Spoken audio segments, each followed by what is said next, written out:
When Commissioner Moss talks about property rights, we're dealing with people who paid for permits. And if we erode the value of their permits too dramatically, we're responsible for that. That's property rights. That's all the taxpayers of this county are then responsible to people who paid money for these permits, you know, based on an ordinance that was in existence in this county. And it doesn't come out of our pockets, sir. It comes out of the taxpayers' pockets. That's the issue.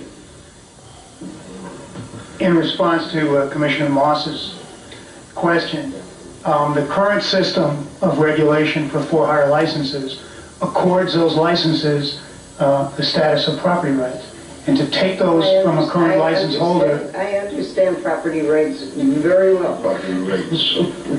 Madam Chair, but I want to turn into, because see, we looked at those issues. I mean, these are issues that we looked at. We looked at, I mean, how can we shake these permits free from those individual, you know, permit holders who are out-of-towners and all this other good stuff. But at the end of the day, from a legal perspective, you know, we came to the conclusion that we couldn't do it. And the best that we could do was to create the owner-operator kind of a process to issue the licenses through the lottery, if you will, and to put other kinds of requirements on that eventually these licenses would become available for the drivers. So, Mr. Attorney General, would you opine, Ms. Sanchez, would you give us... If the existing for-hire licenses were distributed to other individuals, that would arguably be a taking, and those who now hold them would arguably have to be compensated.